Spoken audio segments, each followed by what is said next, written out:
Hey everyone, this is Shani Dinani welcoming you all to Magnet Brains, एक ऐसा channel जहां आपको मिलती है स्कूल एजुकेशन बिल्कुल फ्री ऑफ कॉस्ट। साथ ही साथ there are so many other courses जिनके बारे में आप प्रिपेयर कर सकते हो, जिनके वीडियोस देख सकते हो आप। अगेन सब कुछ बिल्कुल फ्री ऑफ कॉस्ट है। एक भी ऐसा वीडियो नहीं है जिसके लिए आपको कोई स्पेशल पेमेंट करने की या कोई सब्सक्रिप्शन खरीदने की जरूरत है। Nothing of this sort you have to undergo. Just you have to visit the channel, just search for whatever you want to study and आपको वीडियो मिल जाएगा। अब कई कोर्सेज हैं जो आप पढ़ सकते हैं with respect to whatever curriculum you are following. So obviously आपको किंडरगार्टन से क्लास 12 तक का इंग्लिश मीडियम और हिंदी मीडियम दोनों का ही पूरा सिलेबस मिल जाता है। साथ ही साथ अगर आपको इंग्लिश क्लासेस चाहिए ताकि आप अपनी इंग्लिश सुधार सके, आप एक confidence gain कर सके and you become fluent in your English language, then also you are getting this course on Magnet Brains, that is spoken English course.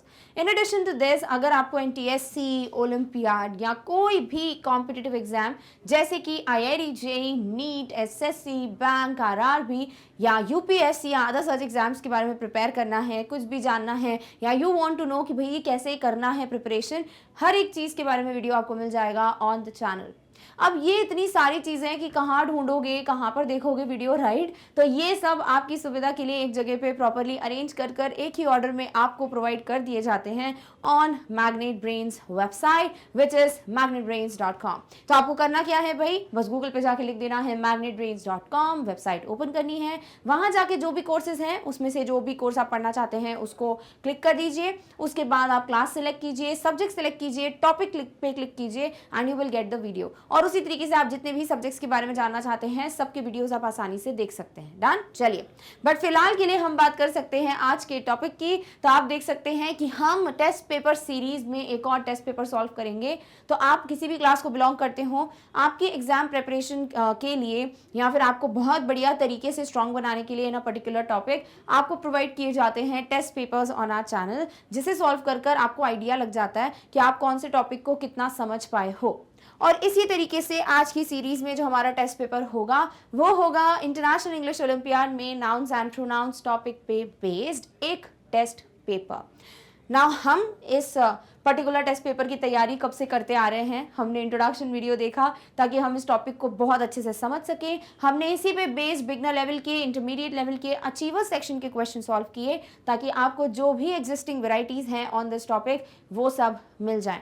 अब इन सब को एक साथ आपको एक ही टेस्ट पेपर में दे दिया जाएगा ताकि आपको क्लियर हो कि कोई भी क्वेश्चन आता है तो आप उसे सॉल्व कर पाते हैं या फिर आपको इश्यूज फेस करने पड़ते हैं।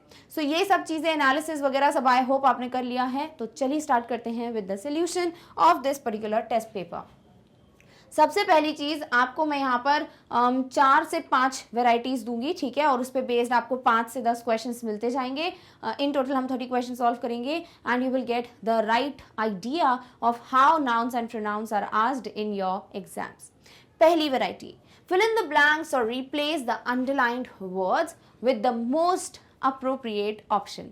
आपको ब्लैंक फिल करना है या फिर जो भी वर्ड अंडरलाइंड है उसे रिप्लेस करना है with whatever option you feel is going to be the best to fill the blank और to replace the underlined word. Clear?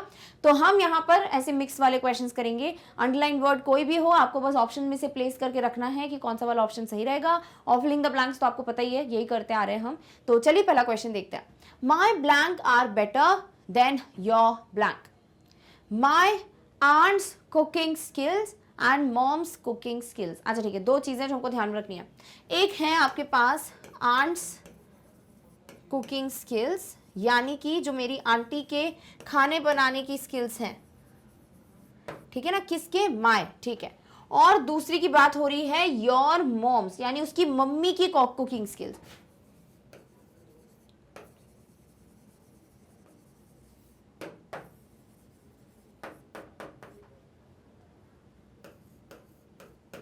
ठीक है, अब आप क्या बोलोगे? आप बोलोगे मेरी मम्मी की खाने बनाने की स्किल्स और यहां बोलोगे मेरी आंटी की। अच्छा ठीक है, मेरी आंटी की खाने बनाने की स्किल और तुम्हारी मम्मी के खाना बनाने की स्किल्स। यानी यहां पर ये कुकिंग स्किल्स किसको ओन करती हैं या किसके ओनरशिप की बात हो रही है इन कुकिंग स्किल्स पे? आंट की और मॉम की। तो आप बोलेंगे आंट्स, मॉम्स, बट जब हम पजेसिव बनाते हैं तो हम यही करते हैं, जैसे आंट्स में एस नहीं है एंड में तो हम एपोस्ट्रोफी एस ऐड करेंगे, और मॉम में भी नहीं है तो एपोस्ट्रोफी एस ऐड करेंगे। तो आंट्स, मॉम्स, ये तो सही है। क्या कुकिंग में कुछ करने की जरूरत है? बिल्कुल भी नहीं। मम्मी के खाने बनाने की स्किल्स और आंटी के खाने बनाने की स्किल्स की बात हो रही है, तो कुकिंग्स तो करेंगे नहीं। स्किल्स में भी कुछ करने का जरूरत नहीं है, बिकॉज कुकिंग स्किल्स जो है वो अलग हो गया। पजेसिव फॉर्म सिर्फ और सिर्फ आंट और मॉम का बनाना है। सो देख लेते हैं कौन सा ऑप्शन दिया हुआ है। Aunt's cooking skills, mom's cooking skills में एपोस्ट्रोफी नहीं दिए दोनों में, तो ये गलत है। बी में आंट्स एपोस्ट्रोफी ठीक है, मॉम्स में एपोस्ट्रोफी नहीं है, हटा डालो। थर्ड में देखो आंट्स में एपोस्ट्रोफी है, मॉम्स में भी एपोस्ट्रोफी है, बिल्कुल बढ़िया। डी में आंट्स में एपोस्ट्रोफी नहीं है बट मॉम्स में दे दिया, अरे तो आधा गलत है। तो आंसर क्या हो जाता है आपका ऑप्शन सी, जहां पर आपको दिया है कि मेरी आंटी के खाना बनाने की स्किल्स, आंट्स कुकिंग स्किल, तुम्हारी मम्मी के खाने बनाने की skills, your mom's cooking skills से क्या है भाई, बेटर है। डन। तो ये था आपका पहला क्वेश्चन। चलिए सेकंड पे आते हैं। Who left the money in the room? Is it my blank? तो कौन पैसे जो है वो कमरे में भूल के आ गया है? क्या ये पैसे मेरे पापा के हैं? कैसे पता? क्योंकि देखो फादर्स लिखा हुआ है, तो आप यही बोलोगे ना, क्या ये पैसे मेरे पापा, या फिर क्या ये मेरे पैसे पापा के हैं? तो पापा के हैं, ठीक है, यानी फादर की ओनरशिप बता रहे हो, तो फादर तो लिख ही लोगे, क्योंकि पापा के पैसे हैं तो एपोस्ट्रोफी एस भी आ जाएगा, है ना। तो देख लो कहां दिया है, ऑप्शन बी में दिया हुआ है। ऑप्शन डी में देखो एस के बाद एपोस्ट्रोफी लगी है, जिसका कोई भी सेंस नहीं बनता है। तो सही आंसर क्या है? Who left the money in the room? Is it my father's? With apostrophe. Easy. Okay चलिए थर्ड पे आते हैं। थर्ड क्वेश्चन है, the handle of the pan is broken. भाई जो पैन है, ठीक है, उसका जो हैंडल है जिसमें आप खाना बनाओगे पकड़ के, वो हैंडल टूट गया है। अब ये एक अलग वैरायटी हो गई जो कि पूछी नहीं जाती ओलंपियाड में इतनी, बट ये वैरायटी हमें प्रैक्टिस करनी चाहिए, बिकॉज आपको नहीं पता कि ओलंपियाड में एक टॉपिक से रिलेटेड किस प्रकार के प्रश्न बन सकते हैं। अभी आजकल तो नॉर्मल स्कूल एग्जाम में इतनी वैरायटी आ गई है कि ओलंपियाड में तो आप कोई भी वैरायटी एक्सपेक्ट कर सकते हो। तो क्योंकि अभी से आपको ना ये जो डर है कि भाई कुछ नया आ गया, उसको काबू करना आ जाएगा या उसके साथ डील करना आ जाएगा, तो फिर आप एग्जाम में नर्वस नहीं होगे और फिर आपको कोई भी वैरायटी दे दी जाएगी तो आप उसे सॉल्व कर लोगे, ठीक है। तो हैंडल ऑफ द पैन। अब आपके पास यहाँ दो ऑप्शंस हैं। एक तो आप ये बोल सकते हो पैन का हैंडल, या आप ये बोलोगे हैंडल का पैन, ठीक है। अगर आप बोलते हो पैन का हैंडल तो पैंस कर दोगे, और अगर हैंडल का पैन तो हैंडल्स पैन कर दोगे। अभी ये दोनों चीजें पता होनी चाहिए। वैसे आई डोंट थिंक इतना घुमा के आपको यहाँ पर कुछ दिया है क्या, नहीं दिया हुआ है, बट अगर व्हाट इफ दे दिया जाए तो ये क्लियर रखना कि ये गलत है, क्योंकि ओनरशिप जिसकी है उस पे आता है एपोस्ट्रोफी, ठीक है। सो पैन का हैंडल है, यानी हैंडल को पैन ओन करता है, हैंडल पैन को ओन नहीं करता, समझ आया। सो ये गलत है, ये सही है। अब देख लो क्या यही दिया है, पैंस विदाउट एपोस्ट्रोफी दे दिया है तो गलत है, पैंस विद एपोस्ट्रोफी पर हैंडल्स दे दिया है, वहां तो हैंडल है ऊपर।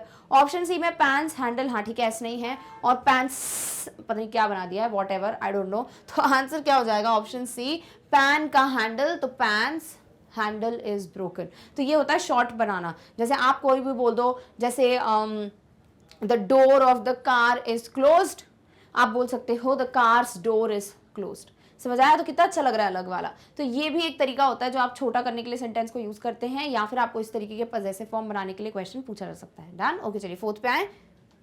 आई went with my blank brother to the zoo. तो मैं किसी के ब्रदर के साथ जू गया था। क्या है लिखा है भाई, I went with my wife's. अच्छा, मेरी जो वाइफ है उनके भाई के साथ मैं जू गया था, ठीक है।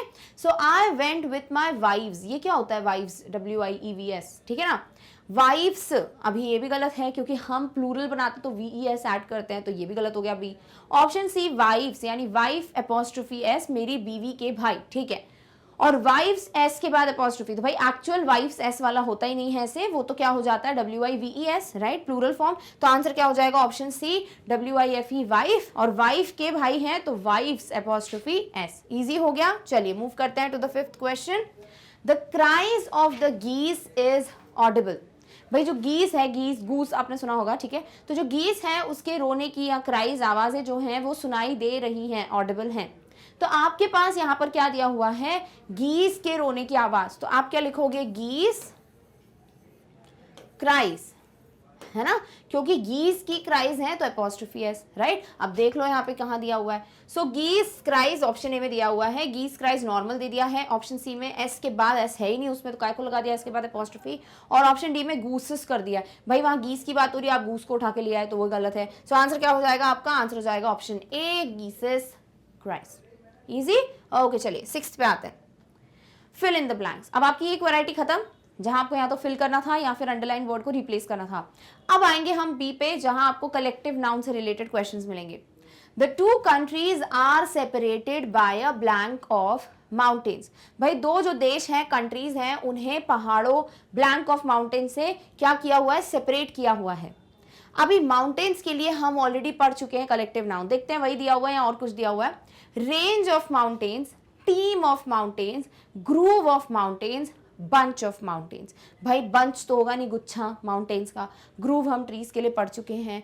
टीम जो है वो भाई खिलाड़ियों की टीम होती है, पर्वतों की टीम नहीं है। और रेंज बिल्कुल सही है, क्योंकि हम माउंटेन रेंजेस पढ़ते हैं। तो आंसर हो जाता है ऑप्शन ए कि भैया बहुत सारे पर्वतों के ग्रुप से दो देश जो हैं वो सेपरेटेड हैं। So the group of countries, नहीं, the two countries are separated by a range of mountains. Done, okay चलिए 7th पे आते हैं। The blank of judges gave the verdict on the case। अब यहां आपको दिया हुआ है कि कोई केस है, ठीक है, और जो कोर्ट है वहां पर ग्रुप ऑफ जजेस ने अपना डिसीजन दिया है। वहां जूरी इस्तेमाल नहीं कर पाओगे, क्योंकि jury is for the group of जजेस जो बैठ के जो भी कॉम्पिटिशन्स होते हैं उन सबको जज करते हैं, ठीक है। सो यहाँ पर दिया हुआ है वो जजेस जो कि कोर्ट में बैठे हैं और जो केस में अपना वर्डिक्ट सुनाएंगे। अब उसके लिए देखते क्या दिया, द हेड ऑफ जजेस, द क्लाउड ऑफ जजेस, द बेंच ऑफ जजेस, या none of the above. The none नहीं है वो, नन ऑफ द अबव है, ठीक है। सो द हेज, हेज हम यूज कर चुके हैं बुशेस के लिए, ठीक है, झाड़ियों का जो गुच्छा होता है ना उसको हेज बोलते हैं, तो वो आपको पता है पहले से ही। क्लाउड किसके लिए यूज किया हमने डस्ट के लिए यूज किया है, क्लाउड ऑफ डस्ट। जब बहुत सारी धूल मिट्टी होती है तो हम उसे क्लाउड ऑफ डस्ट कह देते हैं। थर्ड आ रहा है बेंच ऑफ जजेस, yes this is correct one. Bench of जजेस यूज करोगे आप उन जजेस के लिए जो कोर्ट में जो भी वर्डिक्ट सुनाते हैं केस का, उनकी बात की जा रही है। तो वो ग्रुप ऑफ जजेस को आप क्या कहोगे, आप कहोगे एक बेंच ऑफ जजेस। इजी, ऑलराइट, चलिए नेक्स्ट पे मूव करते हैं, विच इज 8th क्वेश्चन।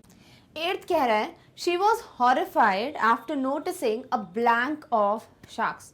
भाई वो बहुत ज्यादा डर गई थी जैसे उसने क्या देखा, अ ब्लैंक ऑफ शार्क्स। यानी यहाँ आपको ग्रुप ऑफ शार्क्स के लिए एक वर्ड बताना है, ठीक है। So is it a shiver of sharks. वैसे बहुत इंटरेस्टिंग है, तो you will love it. Although इससे कोई भी ऐसे पता नहीं चलता कि है ऐसा क्यों बोल दिया कलेक्टिव नाउन, बट हाँ ये कुछ नया है। जैसे मर्डर ऑफ काउस, क्रोज नहीं पढ़ा था हमने, काउस बोल दिया मैंने, सॉरी, मर्डर ऑफ क्रोज पढ़ा था ना हमने, दैट इज समथिंग वैसा ही कुछ अलग सा है यहाँ पर। So she was horrified after noticing a shiver of sharks, a pack of sharks, a groove of sharks कि a staff of sharks। तो भाई staff तो हमें पता है employees का होता है, a staff of employees, a groove group of trees वगैरह के लिए बोलते हैं, और pack बहुत सारी चीज़ें हैं, pack of wolves हैं, pack of thieves हैं, pack of birds हैं, तो वैसे ही staff भी हो सकता है। वैसे हमें पता है एक collective noun मल्टीपल चीज़ों के लिए यूज हो सकता है, बट आंसर इसका ऑप्शन ए है, which is shiver of sharks. तो isn't it interesting, shiver like कांपना, ठीक है। तो शार्क्स को देख के लोग कांपते हैं, शार्क्स नहीं कांपती, बट फिर भी दिया हुआ है शिवर ऑफ शार्क्स,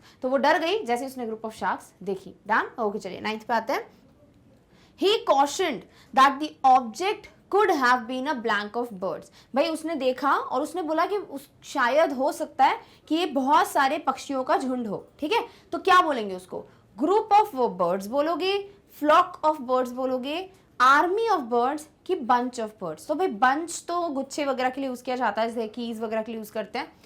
आर्मी हमको पता ही है, बताने की जरूरत है नहीं, सोल्जर्स का होता है ग्रुप, फ्लॉक होता है बर्ड्स का ग्रुप, और ग्रुप तो ग्रुप है, ठीक है। तो आंसर हो जाता है इसका ऑप्शन बी, फ्लॉक। यानी कि उस पर्सन ने बोला कि हो सकता है ये जो ऑब्जेक्ट है वो बहुत सारे बर्ड्स का झुंड हो। डन, ओके 10th पे आते हैं। Everything will be fine on a ship as the blank of sailors works really well। तो सब कुछ शिप पे बढ़िया रहेगा। जैसे सपोज अगर कोई जहाज या शिप से कहीं जा रहा है, ट्रैवल वगैरह कर रहा है, तो उसमें लिखा है कि देखो सब कुछ बढ़िया रहेगा, टेंशन मत लो, क्योंकि blank of sellers work very well. तो जो सेलर्स होते हैं जो चलाएंगे शिप वगैरह, उनके ग्रुप को क्या कहोगे। सो is it a gang of sellers, crew of sellers, murder of sellers, या लिटर ऑफ सेलर्स। वैसे आई थिंक आपको ए, ऑप्शन सी और ऑप्शन डी बिल्कुल पता है, पहले से ही हम पढ़ चुके हैं इसको। वैसे भी जैसे अगर आप फ्लाइट वगैरह में भी ट्रैवल करते हैं तो उसमें भी जो पूरा ग्रुप होता है ना, जैसे फ्लाइट अटेंडेंट्स हो गए एंड एवरीथिंग, उनको भी कहा जाता है क्रू, क्योंकि वो केबिन के एम्प्लॉयज़ होते हैं। केबिन कहलाता है, जैसे आप कभी भी चेक इन वगैरह करते हो अपना लगेज वगैरह, तो जो आप अंदर फ्लाइट में रखते हैं उसे केबिन लगेज कहते हो, ठीक है ना, हैंड लगेज या हैंड बैगेज जो केबिन में रखते हैं, तो वो केबिन क्रू कहलाते हैं। उसी तरीके से जो शिप पे काम करते हैं सेलर्स वगैरह, उनके ग्रुप को भी क्रू कहा जाता है। तो ये हो जाता है द क्रू ऑफ सेलर्स, ठीक है। रही बात गैंग की, तो गैंग हमको पता है चोरों का गैंग होता है, तो गैंग ऑफ थीव्स। मर्डर हम पढ़ चुके हैं, ऑफ क्रोज। और लिटर होता है ऑफ पपीज, जो डॉग के बच्चे होते हैं, क्यूट क्यूट पपीज, उनके ग्रुप को कहा जाता है litre of puppies. Done. So answer क्या हो जाता है यहाँ पे, crew of sellers. Alright, okay. 11th पे आते हैं, जो आपकी नेक्स्ट वैरायटी के बारे में बात करेगा। तो नेक्स्ट जो आपका पॉइंट है इन क्वेश्चंस में वो है choose the correct option to complete each sentence. भाई एक फिल इन द ब्लैंक दिया है, आपको जो भी पर्टिकुलर ऑप्शन है वो चूज करना है। बिकॉज आपको यहाँ पर बताया नहीं है मैंने सेपरेटली कि आपको नाउन ही फिल करना है, क्योंकि ऑब्वियसली एग्जाम पेपर में आपको सारी चीजें एक साथ दे दी जाएंगी, बट क्योंकि अभी आपको बहुत क्लियर है कि हम जो टॉपिक पढ़ रहे हैं वही नाउन्स एंड प्रोनाउंस है, तो ये पर्टिकुलर क्वेश्चन नाउन्स का ही है, ठीक है। सो वो भी एक चीज है, बट अदरवाइज आपको सब सारे ऑप्शंस जो है उन्होंने एनालिसिस उनका करना पड़ेगा। So the blank of rain brought relief to the farmers. बारिश हुई तो उसकी वजह से जो किसान हैं उनको थोड़ा अच्छा लगा, रिलीफ हो गया कि हाँ भाई बारिश हो गई है, फसल खराब नहीं होगी। So the arrive of rain, the arrived of rain, the arrival of rain, या नन ऑफ द अबव। देखो जब आप कहीं पे पहुंच जाते हो तो आप बोलते हो आई हैव अराइव्ड, है ना, या फिर दे विल अराइव, तो ये वर्ब्स हो जाते हैं, अराइव और अराइव्ड। बट जब बात करते हो अराइवल की, तो किसी का आ जाना is the name of that particular thing which is arrival, है ना। So the arrival of rain brought relief to the farmers. Easy, okay. 12th पे आते हैं। Almost everyone has some musical blank. Almost, अक्सर जो है जितने भी लोग हैं उनमें से सब में अक्सर क्या होती है भाई, some musical blank. Musical ability, musical able, musical about, musical ablative. तो ये तो बहुत ही आसान है, बिकॉज हमको म्यूजिकल एबल अबाउट तो पता नहीं होगा, एबलेटिव हम जानते नहीं, बट एबिलिटी तो जानते हो। तो एबिलिटी क्या है भाई, कोई एबल हो कुछ करने का, तो भाई musical ability is the correct answer. Easy, okay. 13th पे आते हैं। Sheena is happy with her usual living blank. Sheena जो है वो अपनी जो नॉर्मल लाइफ है, लिविंग वॉट एवर, उससे खुश है। So living arrange, living arrangements, living arrangers, living arranging. भाई somebody if is arranging for something तो हम arranging ing verb यूज करेंगे। अरेंज करना is also an action, I will arrange this for you, है ना। बट आपके जब सारी चीजें हो चुकी हैं अरेंज, तो those will be your arrangements. समझ आ रहा है, तो क्या नाम दोगे उनको, arrangements. So this is what, usual living arrangements. Easy, okay. 14th, add a blank of salt to enhance the flavor of the curry। भाई इसमें जो है नमक के बारे में हम ये बोलते हैं ना, चुटकी भर नमक, या नमक जो है स्वाद अनुसार, राइट। तो यहाँ तो आप चुटकी भर नमक, सिंधु नहीं, चुटकी भर नमक की बात करेंगे। सो add a blank of salt to enhance the flavor of the curry, ताकि करी में एक अलग ही टेस्ट आए, ठीक है। So add a pinch of salt, add a pint of salt, add a gallon of salt, या सबके सब यूज कर सकते हो। तो या तो आपको पता हो, आपने कभी रेसिपी वगैरह पढ़ी हो इंग्लिश में या वीडियो देखा हो तो आपको पता होगा इसको क्या बोलते हैं। अदरवाइज आपको ये क्लियर होना चाहिए कि पिंट और गैलन लिक्विड्स के लिए यूज किया जाता है। किसके लिए यूज किया जाता है, लिक्विड्स के लिए। तो ऑल तभी हट जाता है। चलो पिंट नहीं पता, एटलीस्ट गैलन भी पता हो तो आप गैलन और ऑल हटा दोगे। रही बात पिंच और पिंट की, वो है आपका डिसाइडर। सो आंसर है पिंच ऑफ सॉल्ट। चुटकी भर नमक को पिंच कहते हैं। Clear, okay. 15th पे आते हैं। चीज is the oldest of all blank games. चीज क्यों बोल रही हूं मैं, चेस। देखो फूडी का इंसान यही करेगा, उसको चेस भी चीज दिखाई देगा, बट ठीक है कोई बात नहीं। So chess is the oldest of all blank games which does not contain an element of chance. तो यहाँ पर ये बोला है कि चेस जो है ना, शतरंज का खेल, वो क्या है, ओल्डेस्ट, सबसे पुराना है, of all which type of games, of all board games, of all table games, of all panel games, of all top games. अभी इनमें से आपको बस डिसाइड कर लेना है, बोर्ड और टेबल में से आपको क्लियर हो जाएगा वैसे कि ये जो चेस है वो टेबल का गेम है क्या, कि वो एक बोर्ड पे खेला जाता है गेम। तो चेस कह लीजिए, स्नेक्स एंड लैडर, सांप सीढ़ी कह लीजिए, लूडो मतलब मोबाइल वाला नहीं, जो आपका अक्सर जो ओरिजिनल हमारा बच्चों वाला जो ये होता है बोर्ड वाला, उसको, ये सारे बोर्ड गेम्स होते हैं। तो चेस क्या है, एक बोर्ड गेम है। तो option A is the correct answer. Easy. Okay चलिए 16 पे आते हैं। 16 के साथ स्टार्ट होती है आपकी नेक्स्ट वेराइटी, जो कि है replace the underlined verb in the given sentences with the correct option, and if I have to specify it would be replace the underlined verb with the correct noun given in the options. Clear? Okay चलिए। There contributed was of great worth. Contributed तो ऐसे बोलोगे ना कि this person contributed, I contributed in this, तो भैया आपने action किया कॉन्ट्रीब्यूट करने का। जो भी हम कंट्रीब्यूट करते हैं उसे क्या कहते हैं, वो क्या कहलाती है, कंट्रीब्यूशन, है ना। So there contribution was of great worth आना चाहिए, जो कि आपके ऑप्शन डी में दिया हुआ है कि उन्होंने जो भी कंट्रीब्यूट किया यानी उनका कंट्रीब्यूशन बहुत बहुत काम का था। डन। ओके 17 पे आते हैं। Rich people think that only the poor are responsible for land pollute, while it is their own garbage cast around the poor localities. क्या दिया हुआ है कि अमीर लोग ये सोचते हैं, rich people think that only the poor are responsible for land pollute, कि सिर्फ जो गरीब लोग हैं वही जो लैंड पोल्यूशन है उसके जिम्मेदार होते हैं। While it is their own garbage, बल्कि उन अमीरों का ही वो कचरा होता है जो कि गरीब लोगों के घर के आसपास इकट्ठा हो जाता है। ये चीज़ तो मैं भी कहूँगी, कई बार ऐसा होता है कि मतलब बहुत बड़ी बड़ी सोसाइटीज़ बन जाती हैं और वहाँ पर स्लम एरिया भी होना, तो ये बड़ी सोसाइटी वाले लोग क्या करते हैं, वो कचरा फेंक देते हैं और लगता ही है कि भैया जो स्लम एरिया वाले उन्होंने फेंका है कचरा, ठीक है। तो ये अक्सर ऐसा होता है कि मैक्सिमम कचरा गार्बेज जो है वो इसीलिए वहाँ इकट्ठा हुआ होता है, बिकॉज वहाँ जो रहने वाले सोसाइटी वाले लोग हैं उन्होंने वहाँ कचरा फैलाया होता है, ठीक है। तो ये बड़ी अच्छी चीज़ है, तो अगर कोई ऐसा करता है तो ना करे। ऑल्सो ये लैंड पॉल्यूट नहीं होता, पॉल्यूट कोई चीज होती है, लैंड पॉल्यूशन नाम है ना। तो आंसर क्या हो जाता है आपका, ऑप्शन ए। बड़ा ही आसान सा क्वेश्चन था। डन। ओके 18 पे आते हैं। माई वेट कीप्स फ्लक्चुएटिंग, सो many dresses always need blank. तो मेरा वेट जो है वो फ्लक्चुएट होता रहता है, कभी बढ़ जाता है कभी कम हो जाता है, तो या ये चानिया की कहानी है। So my weight keeps fluctuating, और यही रीजन है so many dresses always need alter. तो बहुत सारे कपड़े हैं जिनको क्या, जैसे अगर आपके ना मम्मा हैं, ठीक है, आपकी मम्मा को अपना सूट वगैरह टाइट कराना है या ढीला कराना है, तो वो क्या करेंगे, वो जो भी आंटी होते हैं या टेलर होते हैं उनके पास जाके क्या बोलेंगे कि भैया इसको ठीक कर दो, इसको लूज कर दो, इसको टाइट कर दो। तो ये जो कपड़े को ठीक कराना होता है पता है उसको क्या कहते हैं, इसे कहते हैं ऑल्टरेशन, या मुझे कपड़े ऑल्टर कराने, ठीक है। तो ऑलवेज नीड वर्ड ऑल्टरेशन, जो आपको कहाँ दिया है, ऑप्शन बी में। ऑल्टर्ड, ऑल्टरनेटिंग, ऑल्टरनेट मत बोलना, ऑल्टरनेटिंग अलग चीज होती है, alternating current, AC current, alternate days पे होती है क्लासेस, वो अलग चीज हो गई। यहाँ बोला है मेरे कपड़ों को हमेशा ऑल्टरेशन की जरूरत पड़ती है, मोटो हो जाऊंगी तो कपड़े ढीले कराने पड़ेंगे और अगर पतलू हो जाऊंगी तो कपड़े टाइट कराने पड़ेंगे। क्लियर? ओके चलिए 19th पे आता है। The minister received some harsh blank, blank नहीं क्रिटिसाइज, ठीक है। तो जो मिनिस्टर है उसको बहुत ही बुरी तरीके से क्रिटिसाइज किया गया है, समझे मैंने क्या बोला, क्रिटिसाइज किया गया, it means it's a verb. So क्या करोगे, क्रिटिसाइज को भैया क्रिटिसिज्म फेस किया उन्होंने। So criticism, critically, critical, criticising, so answer हो जाता है क्रिटिसिज्म। जो फेस किया जा रहा है उसे क्रिटिसाइज नहीं क्रिटिसिज्म कहते हैं। इजी। ओके चलिए 28th पे आते हैं। Our company puts the emphasizing on quality.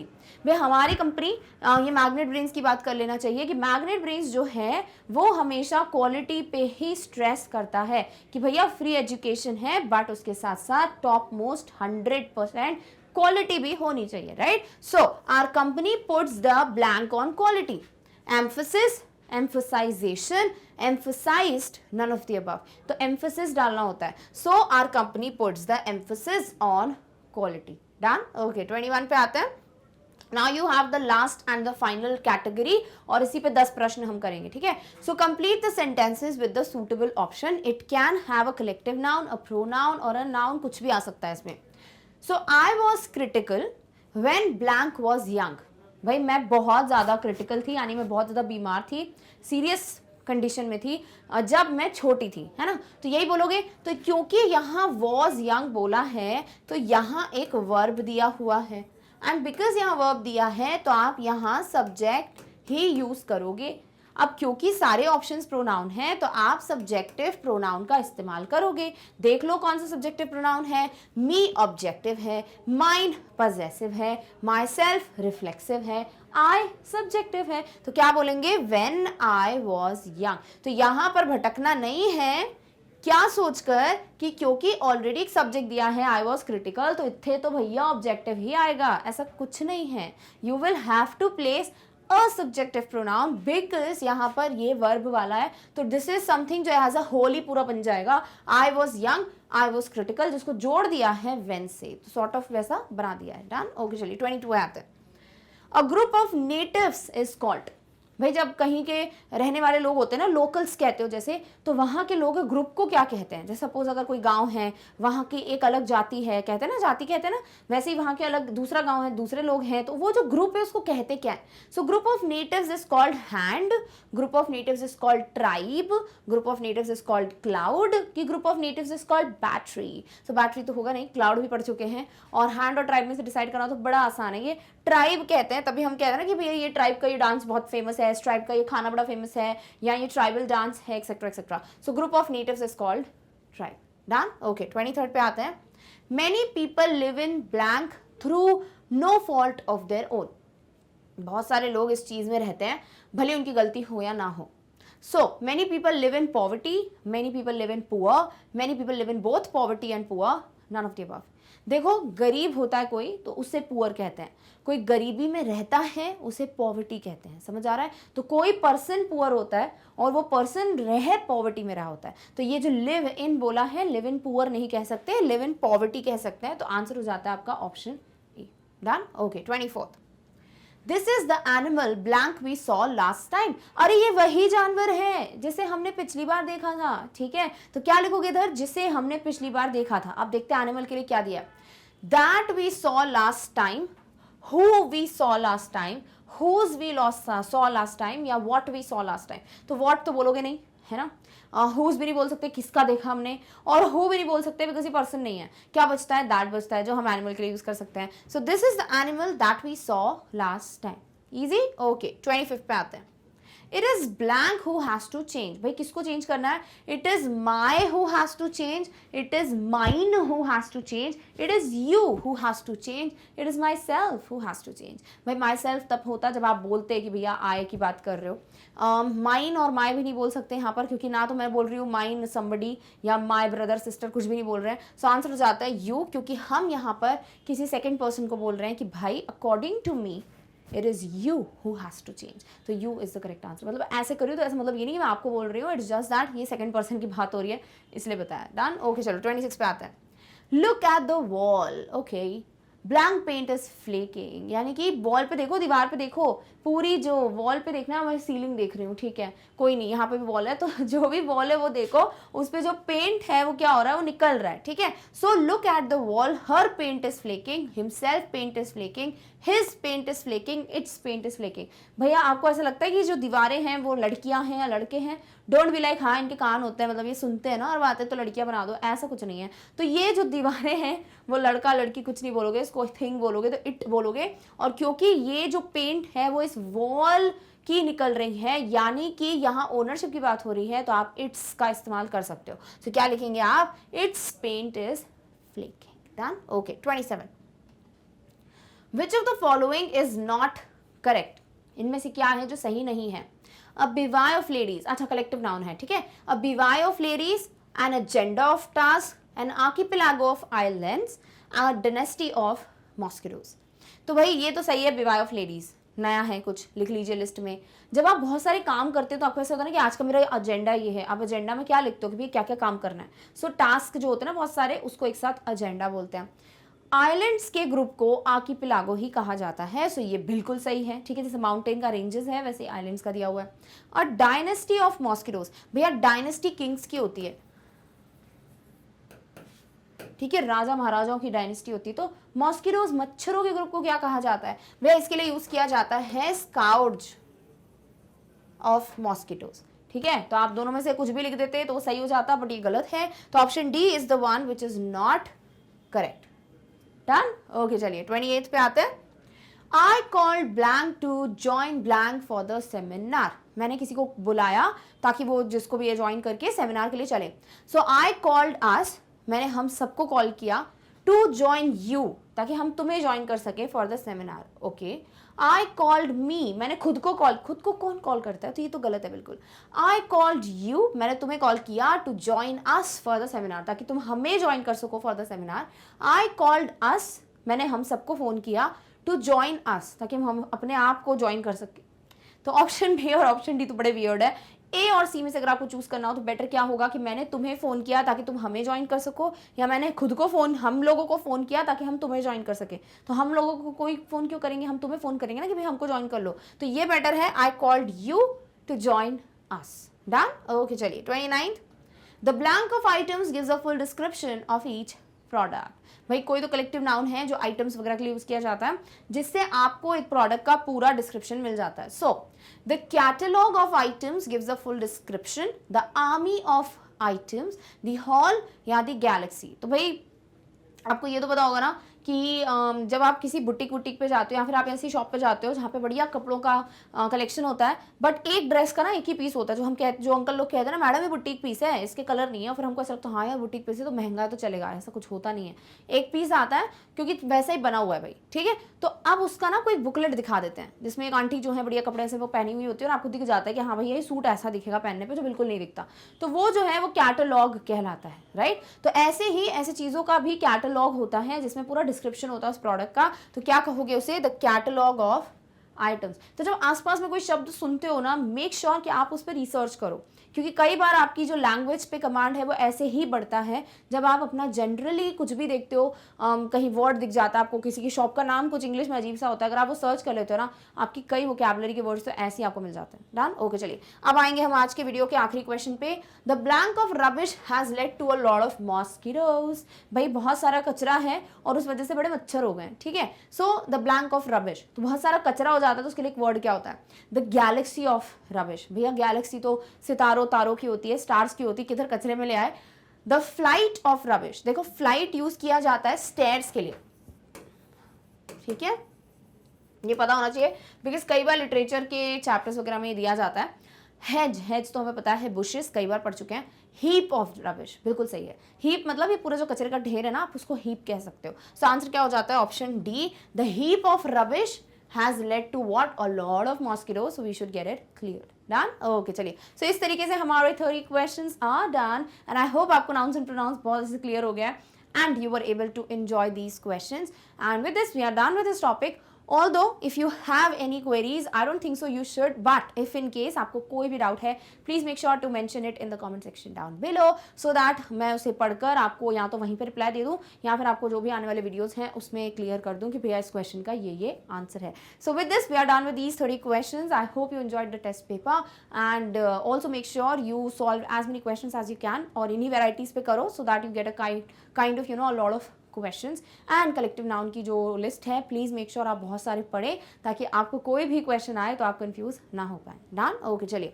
So with this we are done with the discussion of this particular topic but we are left with the discussion of the website. तो देखिए अगर आपको इसी तरीके से बाकी के वीडियोस भी देखने हैं तो आप क्या कर सकते हैं ना, आप magnetbrains.com जो वेबसाइट है उस पर विजिट कर सकते हैं. For that you just need to type magnetbrains.com on the Google और जैसे ही आप ये वेबसाइट खोलोगे आपकी आंखों के सामने ये पर्टिकुलर चीज़ आ जाएगी जहाँ आपको कई कोर्सेज मिलते हैं. यू चूज द वन जो भी पढ़ना है, क्लिक कर दो उस पर. Suppose you click on English kindergarten to 12, आपको मिलेंगी बहुत सारी classes. Click on the class जिसके भी आपको सब्जेक्ट्स देखने हैं. Suppose you click on class 12 और आपको मिलेंगे 12th क्लास के subjects. Click on the subject जिसके टॉपिक्स देखने हैं. सपोज मान लीजिए आपको फिजिक्स पढ़ना है, आपने क्लिक किया, जैसे क्लिक करोगे लिस्ट ऑफ टॉपिक्स आएंगे, उस टॉपिक पे क्लिक करो जिसका वीडियो देखना है और वीडियो प्ले होना स्टार्ट हो जाएगा. और इसी तरीके से एक और चीज़ देख लो, अगर यही चीज़ आपको फॉलो करनी है स्टेप बाय स्टेप कि ओलंपियाड के वीडियोस देखने हो तो क्या करेंगे, तो उसके लिए आप सीधे ओलंपियाड पे क्लिक कीजिए. अब आपको मिलेंगी क्लासेस, तो आप क्लास चूज कर लो. अभी आप 10th में हैं तो आप 10th चूज करेंगे. जैसे ही चूज करते हैं आपको मिलते हैं सब्जेक्ट्स और वो सब्जेक्ट पे क्लिक करो जिसके आपको टॉपिक्स देखने हैं.